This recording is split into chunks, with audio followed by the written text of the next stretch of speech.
Hi friends, இன்றைக்கி எப்படி போகுதுன்ட்டு பார்க்கலாமா? இன்றைக்கும் ஒரு ஃபங்க்ஷன் தாங்க. ஈவினிங் வரவேற்பு ஃபங்க்ஷன் இருக்குது. அதனால் ஊருக்கு கிளம்பிட்டோம்.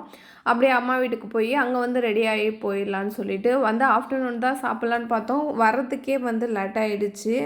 அதெல்லாம் 4 மணிக்கு தான் வீட்டுக்கே வந்தோம். வந்ததுக்கப்புறம் தான் மதியான சாப்பாடே சாப்பிட்டோம். அம்மா மீன் குழம்பு, மீன் வறுவல் எல்லாம் செஞ்சுருந்தாங்க. அதோட ஒரு 4 மணிக்கா மதியான சாப்பாடை சாப்பிட்டுட்டு கொஞ்சம் நேரம் அப்படியே உட்காந்துட்டு 6:30 மணிக்கா ஃபங்க்ஷனுக்கு ரெடி ஆகிடுச்சு. இதுதான் என்னோடய லுக்கு. எப்படி இருக்குன்னு பார்த்துட்டு சொல்லுங்கள். அப்படியே பசங்களையும் கிளப்பிட்டு நானும் கிளம்பிட்டேன். இதுதான் எங்களோட லுக்கு. எங்கள் எல்லாரோட லுக்கும் எப்படி இருக்குன்ட்டு கமெண்ட் பாக்ஸில் கமெண்ட் பண்ணுங்கள்.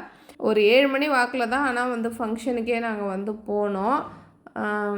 அண்ணா வரத்துக்கு லேட் ஆகிடுச்சா, அதனால் 7 மணி வாக்கில் தான் போனோம்.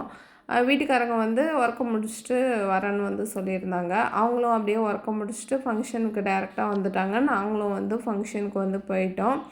அப்புறம் சொந்தக்காரங்களாம் ஒருத்தவங்களாம் வர ஆரம்பித்தாச்சு. எல்லோரும் சேர்ந்து உட்காந்து கதை வச்சிட்டு இருந்தோம். கொஞ்ச நேரத்தில் பார்த்திங்கன்னா பசங்கள்லாம் ஐஸ்கிரீம் சாப்பிட ஆரம்பிச்சிட்டு தாத்தா வாங்கிட்டு கொடுத்தாங்க அப்படின்னு சொல்லிட்டு கீழே ஐஸ்கிரீம் கொடுத்துட்டு இருந்தாங்களா.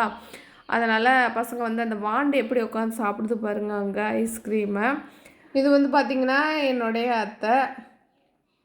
அப்புறம் அப்படியே சரி மொய்யை கொடுத்துட்டு சாப்பிட்டுட்டு கிளம்பலாம் அப்படின்னு சொல்லிட்டு அப்படியே ஸ்டேஜுக்கு போயிட்டோம். இதுதான் பொண்ணு மாப்பிள்ளை, அதாவது அண்ணனும் அண்ணியும். தெளிவாக தெரியுதா என்னன்னு தெரில. எப்படி இருக்காங்கன்ட்டு கமெண்ட் பாக்ஸில் கமெண்ட் பண்ணுங்கள். அப்படியே போய் கவர்லாம் கொடுத்துட்டு கீழே சாப்பிட போயிட்டோம். சாப்பாடு எல்லாமே டேஸ்ட் சூப்பராக இருந்துச்சு. அப்படியே அம்மா, நான், பசங்க, வீட்டுக்காரங்க எல்லாம் சேர்ந்து உட்காந்து ஒன்றா தான் சாப்பிட்டோம். சாப்பிட்டுட்டு கிளம்பலான்னு பார்த்தோம். ஆனால் அப்பயும் கெஸ்ட்டெல்லாம், அதாவது சொந்தக்காரங்களாம் இருந்தாங்களா. சரி சொல்லிட்டு அப்படியே ஜாலியாக பேசிட்டு உட்காந்துச்சு. கிட்டத்தட்ட ஒரு 9:45 கிட்ட வரையுமே பேசிக்கிட்டு தான் இருந்தோம். மண்டபத்தை காலி பண்ணிவிடுவாங்க போல இருக்குது, வாங்க கிளம்பிடுவோம் அப்படின்னு சொல்லிட்டு அதோட நாங்களும் கிளம்பிட்டோம். அப்புறம் 10 நிமிஷத்தில் பொண்ணு மாப்பிள்ளை எல்லாம் கிளம்பியிருப்பாங்கன்ட்டு நினைக்கிறேன். இதோட இந்த வீடியோ முடிஞ்சுட்டு, இந்த வீடியோ பிடிச்சிருந்தா குட்டியாக ஒரு லைக் போட்டுங்க. தேங்க்யூ.